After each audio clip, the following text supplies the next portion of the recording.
Hello and welcome to the EnSpirit podcast, where we inspire you to develop and enhance your entrepreneurial talents and skills. This series is packed full of information, tips and interviews that help you change and find the edge in your game. I'm your host, Beju Solanki. I'm a performance psychologist and I've been working with entrepreneurs and business owners for the last 25 years, helping them improve their game. To find out more information about me, please look on all social media platforms, but specifically Clubhouse and Instagram. Before we launch this week's episode, I'd love to tell you about the Change Your Game Scorecard. If you're struggling to achieve what you really want and you're not sure where to start, the Change Your Game Scorecard will help you identify where you need to improve.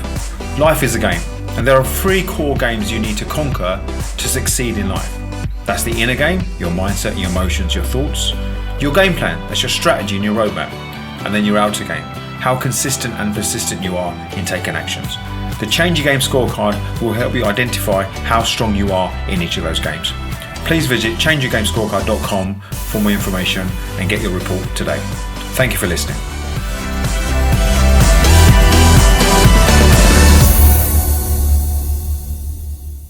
Hi, and welcome to the next EnSpirit podcast. Delighted to welcome Sebastian Bates. How are you doing, Seb? Yeah, good. Thank you so much for having me. Not a problem. Now, we've actually never met before, but I've been following your journey online, on Facebook, on LinkedIn, and I was fascinated. And what really caught my eye is when the pandemic occurred, you looked at your business and you repivoted, and we're going to talk about that later. But what secondly fascinated me, I started reading your bio in your LinkedIn profile, and wow, you've had some adventures and some challenges in your life. That's for sure. From breaking your legs when you were really younger. You're quite an extreme sport enthusiast, as well as an entrepreneur and a mentor. So for those who don't know you, Sebastian, where did it all start? Where did this entrepreneurial spirit start for you? Yeah, I get asked that quite a bit. It's one of those things where, sometimes people say, are you kind of born entrepreneur, or do you do you learn how to be an entrepreneur, or is it something you kind of find within yourself as you go? I guess for me, when I was sort of 16, I was a very driven 16-year-old. I was competing nationally in martial arts, and I was pursuing the Royal Marines Reserve at the time. So I was doing my A-levels, or just about to do my A-levels, and I was studying my A-levels. But at the same time, I was in the Royal Marines Reserve. So every weekend and then once a week we were training. All of my mates were sort of 30 plus. So I grew up very, very quickly. Mm-hmm. I grew up very quickly because I was surrounded by people who are much older than me, right. Which is great. Out every weekend socializing, and when I wasn't doing that, I was running hard and training hard and that sort of stuff. And then when I was about 17, 18, I left school, decided to move to Denmark to become an architect, which is quite a traditional route, really, isn't it? Yeah. And the idea there was because it was free to study in a university in Denmark. If you're part of the EU, that's all going to change now, of course. But and back then that was a pretty amazing option. So being half Danish, it was kind of like a second home for me. It felt like a no-brainer, and I was fascinated by architecture. I worked as a chef for about 8 to 12 months before I went to uni over there. So I was working as a chef on a lakeside restaurant in Denmark, picking up the language, trying to learn the language just before I went to uni. And then about a year into the university degree, it was quite intense. I was studying from sort of 7:30 in the morning to 5:30 at night, and then I was having to, while I didn't have any loans or grants or any help from anyone, it was financially.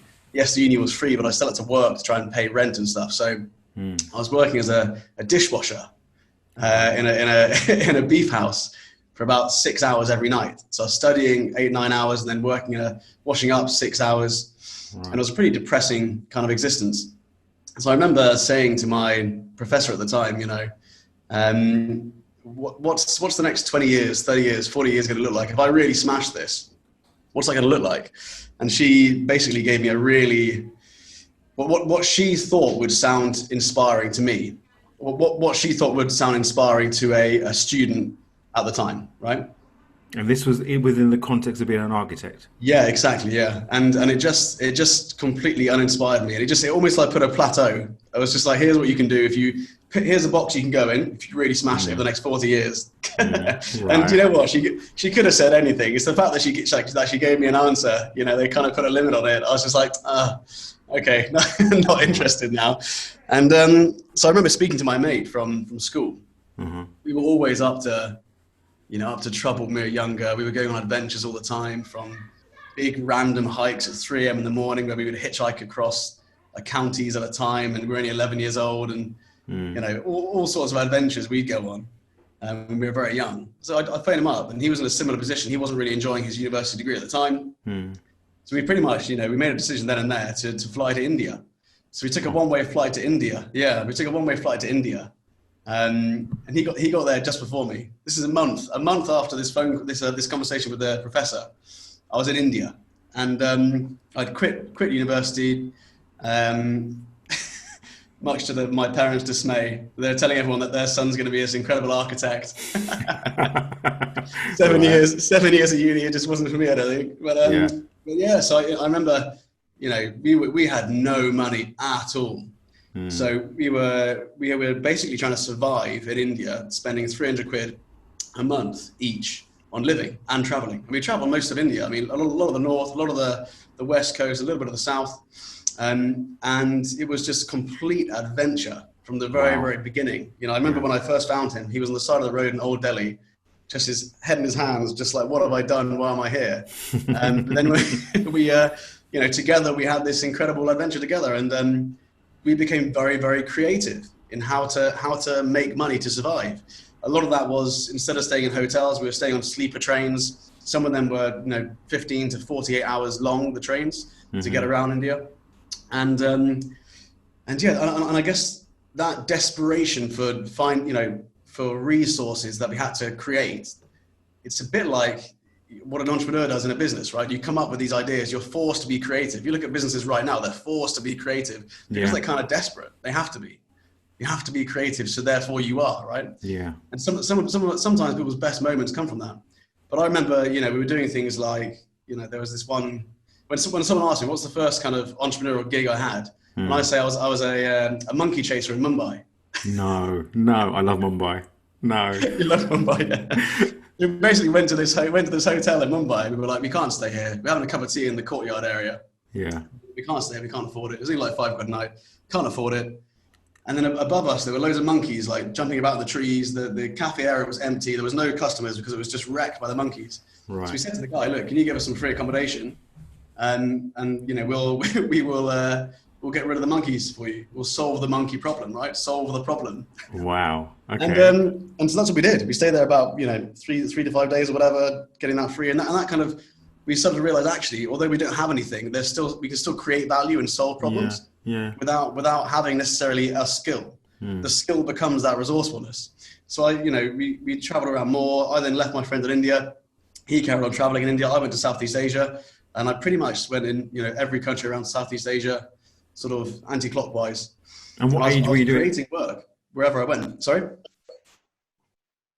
Oh, hang on, let me stop there. My mic's gone for some reason. Hang on. What's going on? 2 seconds.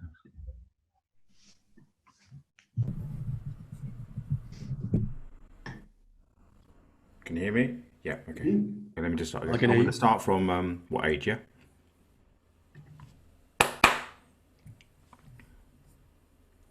So what age were you doing that from? So that was, we were what, 18, 19? No, 19, 2009. Okay. Yeah, so then we went to Southeast Asia, pretty much traveling anti-clockwise around Southeast Asia, and applied the same sort of thing. Looked for opportunities to kind of trade swap, get free accommodation, a little bit of money, whatever it was, a bit of food. And that kind of led me to things like going to hotels in Vietnam and saying that I could bring them loads of Western tourists, because I would just hang out by the bus stops and, everyone would trust me and I'd bring everyone to the hotel. It was great because we were creating these incredible kind of like backpacking adventures for everyone else. They were following me to these hotels, and the hotels were full. I'd rock up at a hotel, get a free few days or a week there, bring people in. Did the same thing in the full moon parties in Thailand. I used to go there and get sort of 5 or 6 bungalows, rent them all off for 3 weeks. And then just before the full moon party comes, I'd rent it out to everyone who came at a much higher price, right? So when you were doing that, you were doing it as a survival. There was no sort of big strategy of running a business. You were just doing it because that's what you need to do. Yeah, it was all part of the adventure. You know, it was all part of the adventure of traveling. That's what it was to me. And so I spent a lot of time in Thai boxing camps. And to save money, I was sleeping in the rings at night. I'd wait till everyone left, and then I would sleep in the rings at night and put mosquito repellent smoke around me. So that was kind of my life for about 2 or 3 months. Wow. The caretaker would open up the gym and let me sleep in their rough. You know, this is the level I went to, and you know, I loved it. It was amazing for me, and I was spending all my money there on just tuition. You know, and Right. eating very basic, living very basic, but just absorbing myself in the Muay Thai culture. You know, within Thailand, and so I kind of made the decision at that point. I didn't want to go back to England and have a traditional job, but I wanted to be active. I didn't want to sit in an office all day, every day. I wanted to have some sort of active lifestyle. And so I went back to the UK and started a personal trainer's course, became a personal trainer.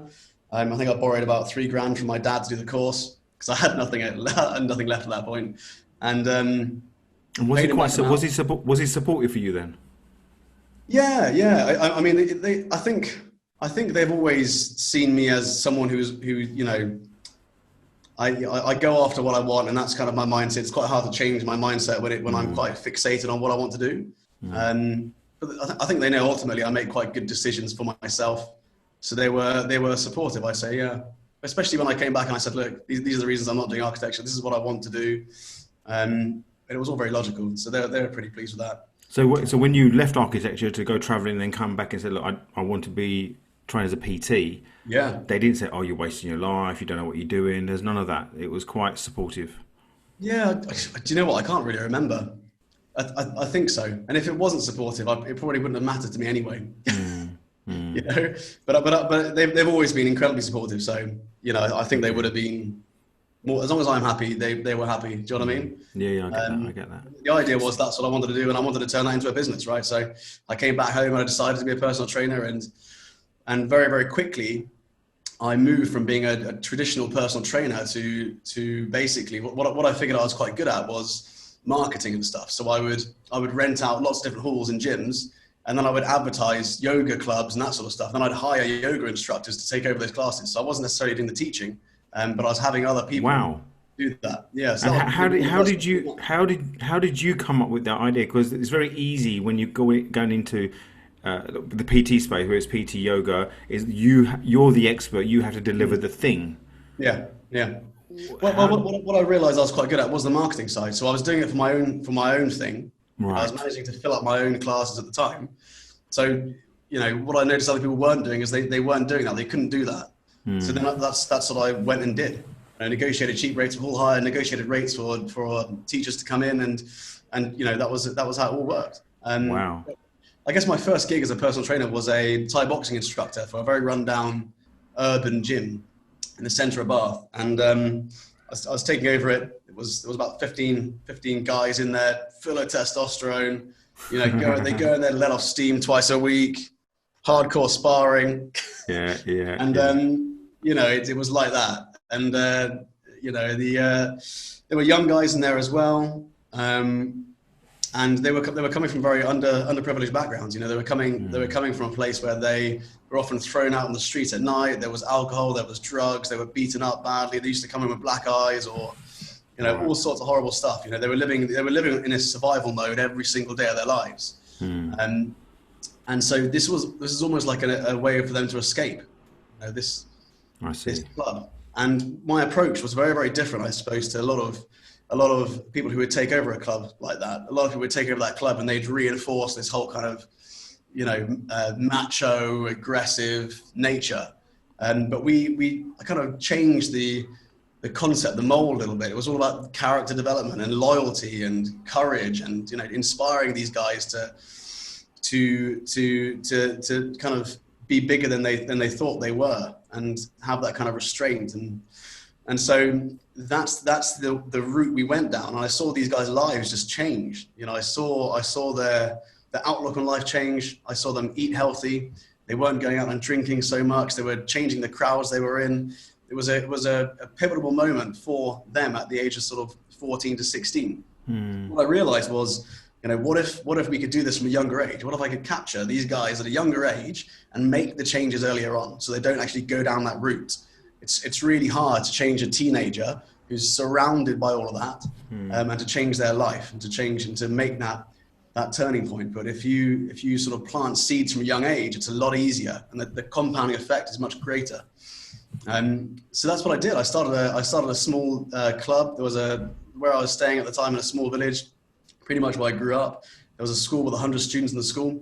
I did a 6-week taekwondo club there, and we had about 25 students sign up, which is like a quarter of the school, and a lot of those students are still with us now, 10 years later. Wow. They're now training to be instructors with us. Okay.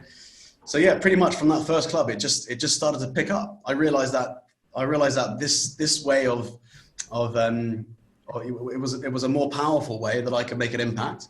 Yeah. It was a better way to build a legacy. It was also a much better business model because adults tend to come and go from classes, whereas children tend to stay for a long period of time. Yeah.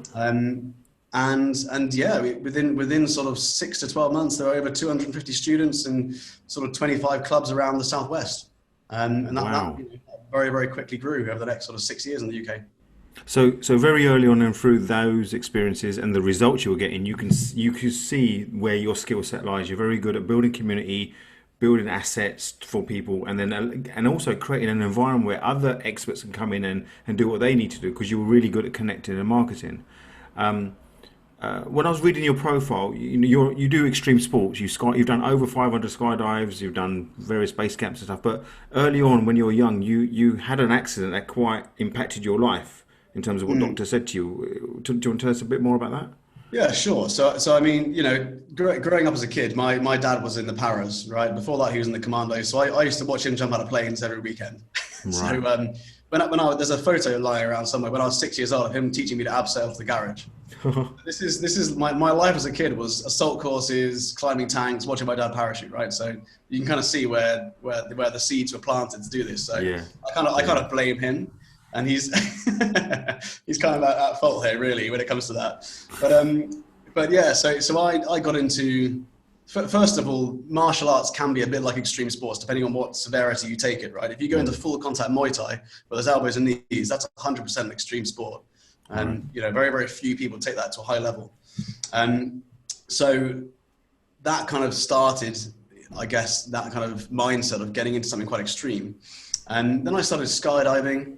I was basically running the martial arts business over those kind of 6 to 7 years as it grew in the UK, so that it would fuel my lifestyle, because I wanted to have this lifestyle where I could continue traveling, which I loved. I continue kind of pushing my body in extreme sports. Got into skydiving, and I very, very quickly got used to skydiving. So I was doing hundreds of jumps. I was flying to America, doing 100 jumps, flying home. It was an incredible lifestyle. I was spending 4 months a year just skydiving, and then I started getting into base jumping. And so base jumping, I went to Idaho, and I did a lot of jumps off antennas and bridges there. And then sky jump is out of a plane. A base jump is from an elevated place. Yeah, a base jump is from a fixed object or span. So like a bridge or antenna, a building or a cliff. Whereas So a skydive is basically from a plane. You've got 2 parachutes to the skydive, a main and a reserve. With a base jump, you just got 1. You're typically a lot lower to the ground. So got into base jumping heavily, and what I realized was there was this incredible community around base jumping.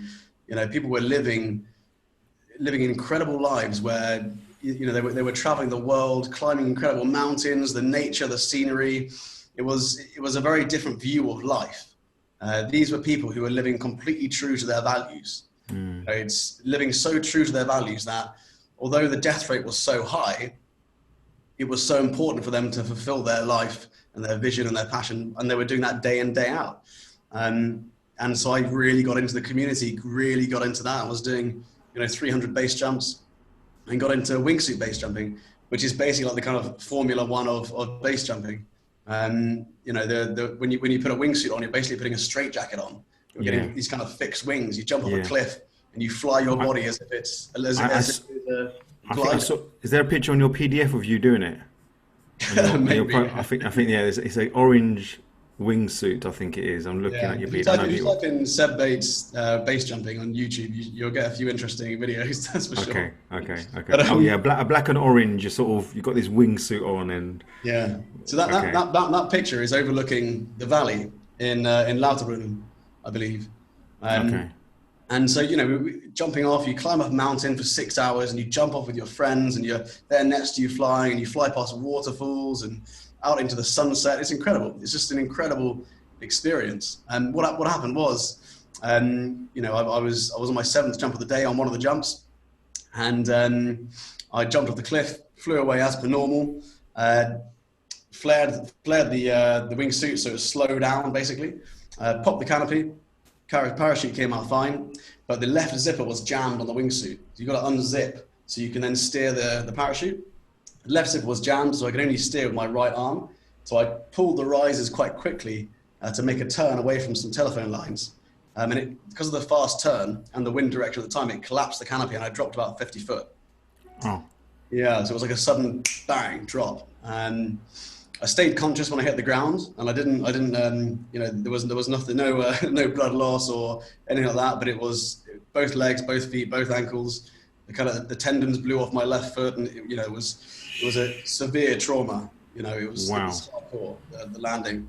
I managed to stay conscious, and some French climbers at the time heard me hit the ground, ran over to me, took the parachute wingsuit off, and tried to phone the air ambulance. They were too busy. So we had to wait about an hour for the sort of taxi ambulance to come, and eventually this ambulance came. Then it took an hour to get me to the Interlaken hospital. So it was 2 hours without any morphine at this time, and then as soon as it got me back, it was morphine and CAT scans and just checking the spine was okay, which it was. But the next day, they were looking at the X-ray. There was, I think it was about 3 Swiss surgeons looking at the X-ray, and it was just of the left foot in particular. It was just completely clouded. The heel bone completely exploded. It was just shattering bone up the leg. And obviously I needed surgery, but it was just way too much information to do any surgery at the time. And they came to me and said, you're never going to walk again. That's it. Wow. That was quite a severe thing to hear from a couple of doctors. But yeah, from my perspective, it was just like, what are they on about? That's not true. So you true. just chose not to believe them? Yeah, it's just complete denial. There was just no way. There's just maybe for most people, but there's no way I'm going to live thinking I'm not going to walk again. My first question was, when can I jump again? I had so many plans to jump that summer. I had 4 months of jumping to do that summer across Europe and Norway, and incredible Trollhaugen in Norway. We're going to do lots of jumping off there, camping, and incredible time ahead, but it just completely came to a halt. And this is about 3 days before my sister's wedding. So I remember phoning up my dad and saying, look, I need some help here, just so you know. Yeah. There's been a slight accident. My head's okay, my neck's okay, my spine's okay. My legs and feet are not okay. I've pretty much broken everything. So he flew in, bearing in mind, we had about 20 Danish relatives who were flying in the same day to the UK to stay the night so they could be there for the wedding. He flew into Interlaken, picked up the car, which I had there, managed to get me out of the hospital, because if they were going to perform surgery, it would have cost about £15,000, whatever. Right. And we drove 18 hours non-stop all the way to the RUH in Bath to have surgery that day. Bang. So the next morning I woke up, had surgery, and I made the wedding. Managed to sneak out of the hospital and get to the wedding just for the service, and then I had to go back again. But yeah, that was a crazy time. But were the surgeons in Bath of the same opinion of the surgeons in Switzerland? Yeah, I can remember my friend was there picking me up to sort of take me to the wedding, and they were talking to me, and they were saying, it's gonna, they were basically saying, you'll be able to walk again. You'll never be able to run again. You'll be able to walk again, but it will be with a really bad limp.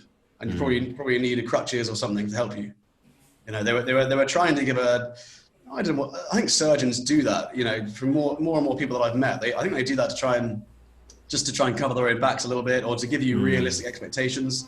And if anything, I think it just fuels me. It gave me a lot of drive to sort of overcome that. So you then went on you had the surgery, you started to rehabilitate, you had physio. Yeah. And when you took your first steps after that, Yeah. What were the doctors saying then?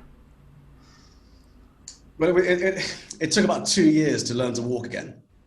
Wow. So what, Yeah. wheelchairs and crutches So before that? this is yeah. I mean, it was pretty full on. I mean, the first 6 months. Bearing in mind, I had a business at this time. Well, I was expected to teach martial arts, right? So this is the beginning of summer. So I had 4 months, and over the summer, well, I had an assistant cover me over the summer for 4 months. After that, he was going to go to uni. So I had 4 months to try and get myself to a point where I could be on crutches at least. So I had 4 months lying in bed, just sort of staring at the ceiling on a sofa bed in my parents' living room. And, every single day I was constantly training my upper body. I was doing pull-ups as much as I could. And when I could put my feet in that direction, because, there was a huge concern for compartment syndrome. If my feet weren't elevated, then there was huge agony. And the amount of meds I was on made everything in life very, very difficult. But I was constantly training every part of my body that I could from a lying down position. And one of the things I was training a lot was the nervous system, because I couldn't feel my left foot. So there were even talks about removing it or fixing it or something, because I couldn't feel that foot.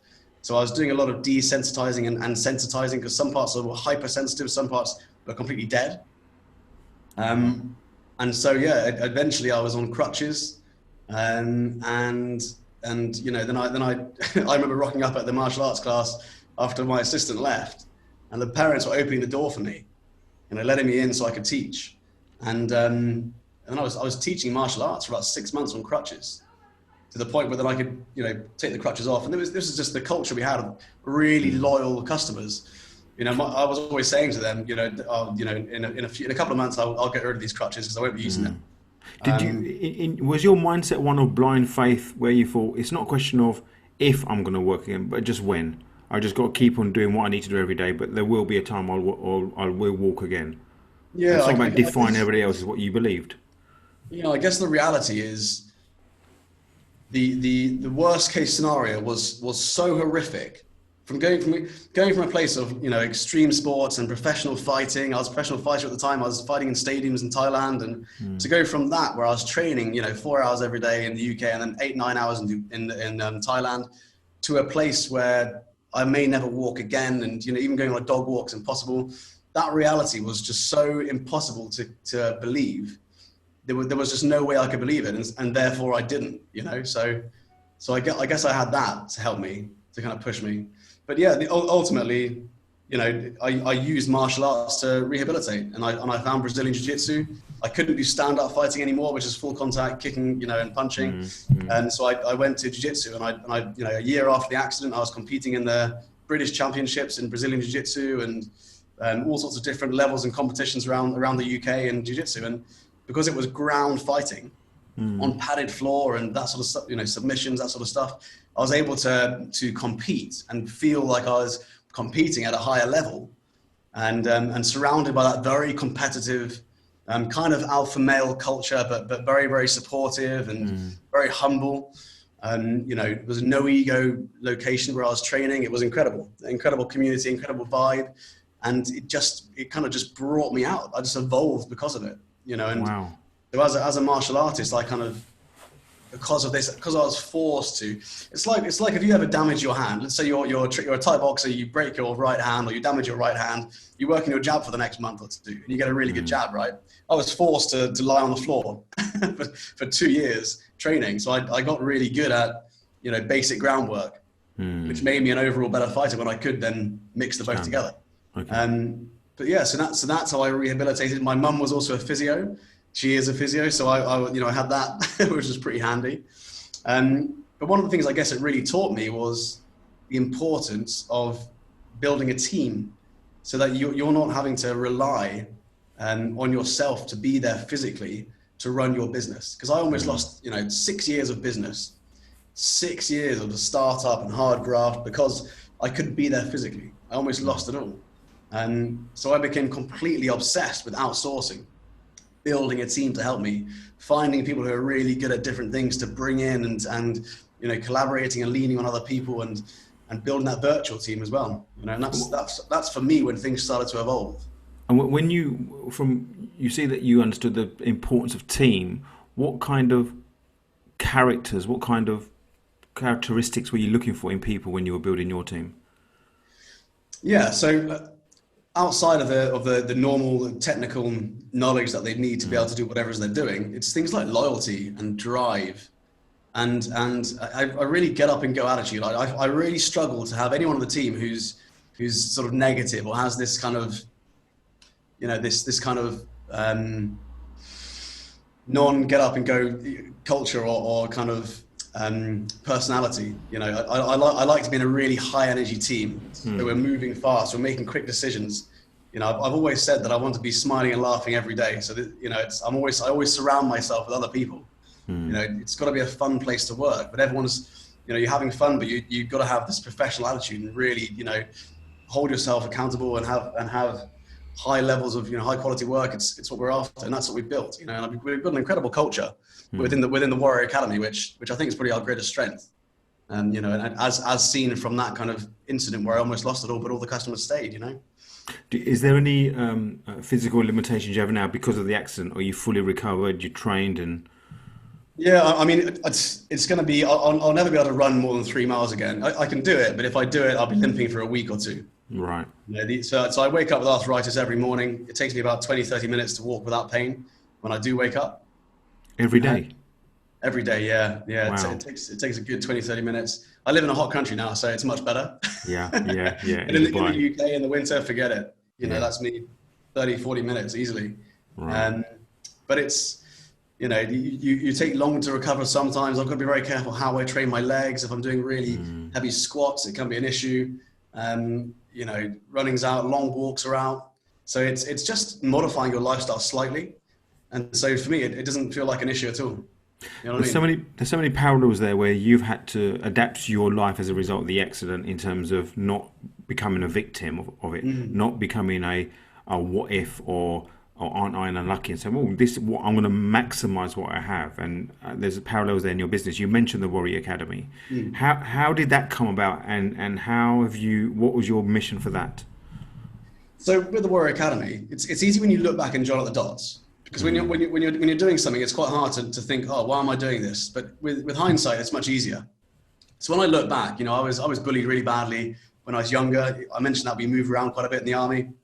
I went from this school in Aldershot where there were about 40 kids, and there was about 13 teachers cycling through in 1 year because the behavior was so bad. So I was lacking quite a bit academically. Right. We then moved to this village school. There was about 12 kids in the class. It was a private school. I was there for 2 years. The discipline was really strict. I think the teachers were in their 80s at the time. They carried on to their 90s. It was proper like Victorian style education, but it was probably exactly what I needed. Right. The problem I found is I was very different to the other kids there. I didn't fit in with them. I was different to them. Okay. Their parents would drive this car and a different car to my parents. And it was a whole different vibe and culture going on. And so I was bullied quite badly for about 2 or 3 years there. And then later on in the next school as well. And then I found martial arts because of that. And so I kind of, when I look back, I can see how much martial arts helped me through bullying. And I can see when I started to really dive into this, I started to really focus on anti-bullying, and we developed this whole anti-bullying methodology called Not a Victim, which is now going to be a second book. Myself and Menno Siebinger are co-author on that one. We've got an online course with that as well. So the whole goal of that, which is almost now a separate business, is to mentor 1 million children through bullying. And before the lockdown, I was doing workshops across Dubai, hundreds of parents a month I was taking through bullying workshops. And we had planned out the whole of 2020 to do workshops in Saudi Arabia, Abu Dhabi, Dubai, London, Amsterdam, all over the place. And of course the lockdown came and that stopped all of that. Yeah. And so now we pivoted that online. So we do the webinars instead shortly. But yeah, I mean, it was a case of, I could see in other parents, in their eyes, I kind of saw the same eyes as my parents when they were trying to mentor me through bullying.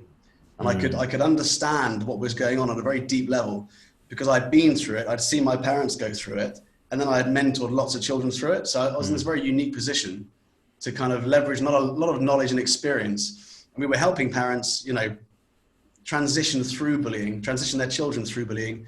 So they break through bullying rather than break through bullying. And in the same way that I look at any kind of trauma, it's got this incredible power and ability to develop and make your character. So if I look back at base jumping and the accident happened to me, it completely transformed me. I evolved because of it, as a person, as a business. Everything changed in a very positive way. And the same with bullying. It's got this ability to make or break a child's character. So when they go through bullying, they can either become a victim or they can choose not to be a victim with the right mentoring and actually leverage the difficult transition to ultimately grow their character and live a more sort of resilient, happy and successful life. Yeah. And actually, like you said, when it comes to parallels, I see a lot of businesses right now going through trauma. Yeah. Businesses right now are going through trauma, and they've got this ability to make or break their business if they lean into that kind of fear and they lean into it and really use this as a moment to evolve. For you, when trauma occurs, where it's like the lockdown happened and you had 2020 set up, you're going to run all these events, all of a sudden you couldn't do physical events, but then what fascinated for me when I was looking from the outside is the speed at which you did it. It wasn't a question of, hang on, we've got to really step back. Let's see what's going on. Let's not rush into this. You literally just switched from, how we can't, bullying's not going to stop. We don't want to stop people. You don't want to stop educating kids. And you did it so quickly. What was it about you that meant that you weren't afraid of failure? Yeah, so first of all, when it came to the lockdown, we were one of the first businesses to be shut down. We were shut down the beginning of March. So you imagine kids clubs, they're the first thing to get shut down in a global pandemic. At least this one is our kids clubs, right? So for us, the revenue tap just got turned off straight away. And here in Dubai, they don't mess about. If you're not opening, you're not opening. And you can ask when you're going to be open again, and they'll, may not, right? So I was in Johannesburg at the time doing a course with Dr. DiMartini, and I basically found out that the clubs were being shut down on the first day of the course, and it's quite an intense course, 15 hours of studying a day. I don't know if you know much about it, but it's pretty full on. Yeah, you did Martini, yeah. Yeah, and was I in the best place or the worst place to deal with this radical change in my life, right? And so I used it as a chance to lean on the team first of all. So Vicky, my wife here, and Aaron, instructor Aaron, one of the instructors here, they basically relaunched all of our clubs out of schools into evening clubs. So they created about 40 clubs overnight. Which is just incredible, right? So we had the team in place to do that.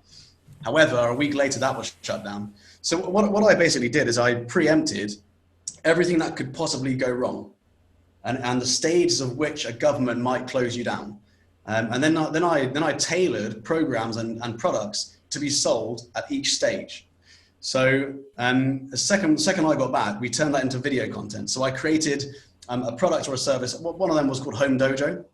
So the idea was, okay, the first new service we did is we moved from these clubs to these clubs. That's fine. I'll give that a week, and then I think that's going to close down. So we created Home Dojo, which is basically like a home training package where the instructors would come to all the parents' homes and train them at home. So we launched that, and that pretty much kept us going for the next 2 weeks. And then after that, we launched WarriorNet because we preempted there would be a full-on lockdown. Everything would close down. So we filmed in the first 10 days of coming back from Johannesburg. We filmed 700 martial arts classes in 10 days. Wow. Every single class from white belt to black belt. So for instance, if a child is a green belt, we know what their fourth class is going to be, or their 15th class. If they're a red belt, I know what their second class is going to be. So we created this incredible online learning platform, which was completely tailored to our program, and wherever students were on the program around the world, they could do it. And so we transitioned the whole of the Dubai Academy online, following this system instead. And then we started having students popping up in Australia, in America, in Spain, signing up to it and seeing what we were doing on Instagram and stuff, and joining on the course, which is really cool. And then the UK got locked down. And the funny thing about the UK is I don't think they were expecting to be locked down, because it seemed like just how in Dubai we looked at China and we're like, that's not going to come over here. That's just going to stay in Asia. Come on, that's too unrealistic. And then as soon as it hit here, we were like, okay, this is probably going to be a global thing. So we had the UK so ready, that the team probably had enough of me by the end, but I think they're really quite happy that we were quite full on with the planning. But again, you know, we've got an amazing team led by an amazing UK manager who, you know, between them and with that incredible team culture and community culture, we took hundreds of students from offline to online, and it was incredible. The change was so quick, and I think a lot of people were very shocked at how quick that change was. But there's a few different things I do to speed things up. So I think especially when it comes to making big decisions in the moment, people can kind of get paralyzed by fear. And so my method with that is to lean directly into it. So one of the things I did is I grabbed a piece of paper and I sat down, this is when it first happened, and I basically wrote down everything that could possibly go wrong. You know, worst case scenario, lose the business in Dubai, lose the business in the UK, the properties I've got, all the tenants stop paying, you know, there's health issues with family. We've got to all leave here and squeeze into a little studio flat until we can find a way back to the UK. You know, worst case scenario, everything. Make this huge list. And I didn't leave the table until I was completely happy in that situation. Until I was completely happy, you know, I wouldn't choose to be in that situation, but I could find happiness within that situation. Right. I could literally find a way to be, I'm okay with this. Okay, and I know what to do if I get there. I know what all my contingency plans are in a worst case scenario. Take that piece of paper, stick it in a drawer. Now it clears all the fog. So now I'm in this position where I'm not worried or concerned or distracted about the imagination of what could go wrong. Instead, I can focus now on the moment and what I can do now to be as proactive and positive as possible. And that enabled me to very, very quickly adapt. And I think a lot of people, they run away from that fear. They don't accept it. They think they do. You know, they have this idea that they accept it.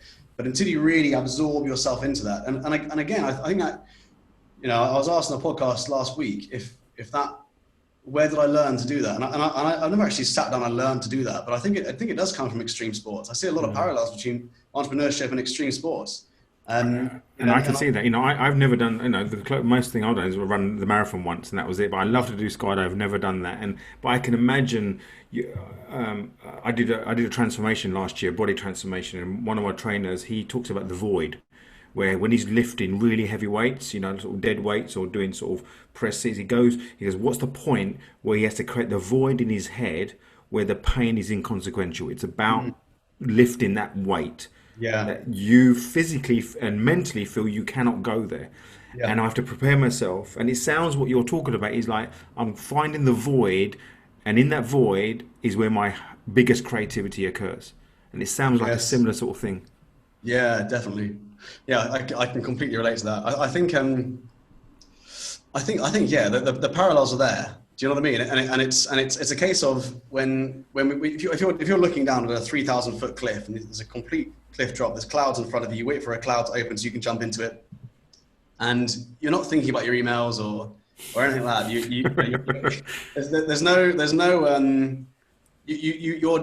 do think about death when you're on the edge of a cliff and you're about to jump off. You don't think that won't happen to me. You accept that it might happen to you. When you go into a fight, in a professional fight in a stadium in Thailand or whatever, you accept the worst case scenario that you might get knocked out or something terrible might happen to you, right? Before you go into something, you accept the worst case scenario, and that gives you an element of power. If you look at the samurai and what they believed in, they accepted death before they went to battle or before whatever they did, right? It's almost like an ethos, a way of living, and you can tap into different sort of niche cultures and see that go on. But it gives you that ability to accept your current position, which gives you clarity of thought. You don't have that clouded judgment. And it gives you that ability to make a very, very confident decision. Because ultimately, if you're in that position and you're distracted or you're hesitant, then you'll fail. And in some high risk things, if you fail, you know, there's death or there's severe injury or whatever. So you've got to go with complete assertiveness. You know, if this is what you're going to do, then you have to do that to the complete max of your ability. Otherwise, don't do it at all. So, you know, I wouldn't jump off a cliff with a parachute unless I was completely confident that I could pull it off, you know, remember everything I need to do and execute it perfectly. You know, so it's the same with business. I think you've got to go into it fully believing in yourself, fully believing that whatever you're going to choose to do, you are going to make happen. It's going to work. But also being completely okay with the worst case scenario, fighting your best to avoid it, but hoping for the best, but expecting and planning for the worst. I use no plan B as a mantra, as a hashtag, no plan B, because if you've got plan B, then you're not committed to plan A. That's my mantra. It sounds like whereby when you're at the edge of the cliff, plan A is to survive. Survive with not just survive, but to survive, do what I need to do, prepare, execute the activity and do it, but be okay with the worst case and not complain about it. And what I find in business where they don't successful, even life generally, is they complain about something, but they're not willing to plan or take an opportunity to ensure they get what they want, but they complain for what they have, which they don't want. This lockdown must have been for one of a phrase, a piece of piss for you, because with the stuff you've done, this is like, well, yeah, we're locked down. We've got to sit at home for a few days. Yeah, it's interesting, isn't it? I think you kind of grow and shrink based on the stress you place on yourself, right? So some people losing their car keys may feel as stressful as a global pandemic to other people. Yeah, you know what I mean? Yeah. And it depends how much discomfort do you seek in your life? I've deliberately sought out discomfort because I know it's got this ability to grow me, right? I've deliberately, when I looked for the toughest opponents to train with or to fight with, or some tough physical events to put myself through, the toughest training programs, whatever, because I know that if I get through it, I'll be a very different person. I'll be the Seb Bates Mark II instead of Mark I, right? It's like you put yourself through that and you evolve. It's a very, very simple process. You feel that discomfort and you grow because of it. Much like when you're training, you grow your muscles at the gym, you break them down before you build them up, right? And I think a business follows the same sort of principles there. I agree with you. Yeah, we're coming towards the end of this, but I've got a couple of questions. One question is, when you look at your life up to this point, apart from your family and your child, what are you most proud of? What am I most proud of? I would probably say the legacy of what the Warrior Academy is going to do. I think the Warrior Academy's legacy will be the impact that our students go on to make in the world because of the lessons that we've imparted on them in the dojo. So I would say the legacy there and the culture, the Warrior Academy culture, the Warrior family culture. And then I'd also say from a personal perspective, building something that gives us freedom, gives us an exciting lifestyle, and staying true to my values. I think that's what I'd be most proud of. My greatest fear is to live a boring life, and I haven't got there yet. So that's probably what I would say. And listen to your story. I don't think you will allow yourself to have an ounce of boredom at any time in time of your life. You sort of answered my second question, which was about legacy. So I'll change that a little bit. What do you think, as a result of what the world has had to go through, and from your own journey, you talk about leaning, every time you come with a challenge, confrontation, a fear, you lean into it, not move away. What this pandemic and lockdown has shown me and demonstrate to other people is there's a tendency of people of sitting back and thinking, oh my God, this is really traumatic. As a result of, once we get through this and understand what this means, what do you think the world will look like, and what's the opportunity, do you think, for us entrepreneurs? Yeah, really interesting, because if you look at the world, there's a lot of division and divisiveness going on, and there's a lot of that going on, but I'd like to believe that the world wants to be connected. They want to be very community focused. I think businesses are becoming more community focused. That's something I've always done. I think that I think that's been one of our greatest assets, that focus on community. I think that, we're stepping into this, Daniel Priest says the entrepreneurial revolution. And I think he released that about 5-10 years ago, but I think it's just picked up a lot of speed right now. I feel that people are popping up all over the place, living life on their own terms now. They've gone through several years of not enjoying their work, and now they've had enough, and they realize actually that job wasn't as safe as I thought it was. And I've got this ability now to use my phone. I can grab my phone with an idea, create a community online, and suddenly I've got a global product or service. I can connect my ideas with the world and generate a lifestyle or an income from it. And I think that you're going to see a huge rush of people doing more of that. and a lot more people living life on their terms. So that's probably what I would see post COVID. Although I think it's going to be a shaky couple of years for those who aren't willing to lean in and adapt. Like I said, right, if you're willing to lean in and accept hard times and use it as a chance to evolve, then I think you're putting yourself in a much better position. Being uncomfortable now, so you're not in a couple of years, right?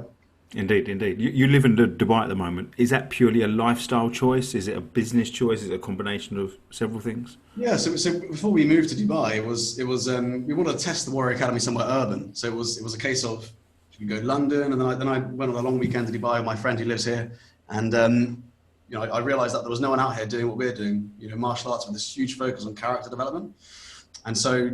As we sort of launched it here, we used Facebook ads to drop pins all over Dubai. We launched it. We had 100 students in the first month. Wow. It was a big bold move to come out here. And within the first sort of 3 months, because of the way that KPI program had taught us to articulate our message with such clarity on pain points and what we actually were going to achieve. And within 3 months, the royal family here picked us up. I spent about 6 to 8 months flying around the world with them and was just seeing a whole different life. So for us, so you work with the Saudi royal family, UAE and Jordan. Okay. So that was like a very privileged jet set lifestyle for a few months. Lots of jet lag, incredible honor, but lots of jet lag. So we had a shelf life though, that much traveling. It was 1 week in London, 1 week in Dubai, 1 week in London, 1 week in Dubai. And it was a constant state of what's night and what's day, but incredible opportunity and a real a testament to our program and the quality of that, because people had never seen what we were doing before. So from that perspective, we're out here to build a business, but also like everything we're doing in our life, it's to live an exciting life and to try and live somewhere new. And we love to travel. And so we've really enjoyed the move out here and living somewhere new, You, as well as that, you also, reading your profile, you like to work with other entrepreneurs, you mentor, collaborate, you're looking always for ways of working together. Do you see the entrepreneurial mindset evolving as well? Yeah, it's interesting really, because when the global pandemic happened here, we moved everything online. It freed up even more time because I didn't have to do as much. I couldn't do the workshops I was doing, so I had loads more time. We've kept our whole team in the UK and Dubai, and to give them work, I kind of stepped back a bit and let them take the reins a bit once we had put automations and assets in place. That freed up time. What I noticed around me was, friends and business owners here were just losing their jobs, closing their businesses down. So, I decided to build a community with my old mate from school, I mentioned, who was living here, called the F10X Academy. And we launched this podcast, this one here, Round Peg Square Holes podcast, which flew up to number 1 on iTunes for business and entrepreneurship in the world. And we've united 500 businesses in Dubai around this community to help them pivot their businesses online and to survive this difficult recession. What we noticed was there wasn't the same support as the UK businesses had. With furloughing and grants and all that sort of stuff. It was a pretty harsh reality out here for a lot of people. And so, we brought in some of the best speakers, industry experts, best-selling authors to come and do live interviews. And, we were recording a podcast every single day. I think 60 days in a row, I did a live interview, which we turned into a podcast, what we call raw but real, Wow. Lockdown style. No decent cameras or mics, but amazing, valuable content. Yeah. And a lot of people in our group have had amazing success because of it. Fantastic. So yeah, that's basically what we did. And I launched a couple of businesses during lockdown. One of them is called F10X Academy. And the whole concept around that was building online courses in the same way we had done. So I partnered with Tim, who owns a production house here in Dubai. We put our businesses together, and essentially, we looked at the situation in Dubai, and we said, right, we're going to build a business which takes 100 businesses online this year. So, we're at about business 20 now. And by online, I mean building online courses, right? So we've got this whole package where we basically take their idea and find a way of delivering that online and then get it done in a very, very quick amount of time, very, very quickly. rapid progress, get it online, so they can start kind of replacing their physical income. And I love the way you think, where every potential challenge is an opportunity, and not being afraid to look at it from a business point of view, because it's a win-win-win. You win, the client wins, and the people they're serving wins. As opposed to thinking, are you taking advantage of the situation? If the mindset there is, the intentions there, and the values are there, it can only win for everybody. And I think, UK is going through a recession. There'll probably potentially be a global recession. Is at these times is where entrepreneurs step up, and it's like, why do they step up? Because they think in a different way. It's not the fact that they're hungry for money. They think in a different way to create better lives for themselves and others. Seb, it's been fascinating talking to you. I loved your story, how the parallels between your life challenges, how you lean into those, and how you've grown your business has been really good. So really, really enjoyed it. If people want to know more about you, get in contact with you, how can they do that? Yep, they can just go to SebastianBates.com and you can see pretty much all my stuff there. Perfect, great. And we'll put all the links on here. So this is part one. I'm sure we're going to do part two in a few months' time and talk about some of the ways that you help entrepreneurs, and especially this thing around helping kids get through bullying and why that happens. That'd be a fascinating conversation, I think, for next time. Yeah. Sounds great. Cool. Sebastian, thank you for your time. Appreciate all the luck in the world, and enjoy the sun in Dubai while we've got thunderstorms in between our sun. I will do. Thanks, mate. Thank you for listening. To find out more about myself or the Change Your Game Scorecard, you can visit changeyourgamescorecard.com, where you can find out how strong your game is and get a full detailed report. Also, if you found this episode useful, please do leave a rating or a review in iTunes to help others discover it too. Until the next time, my name is Bates Lanky.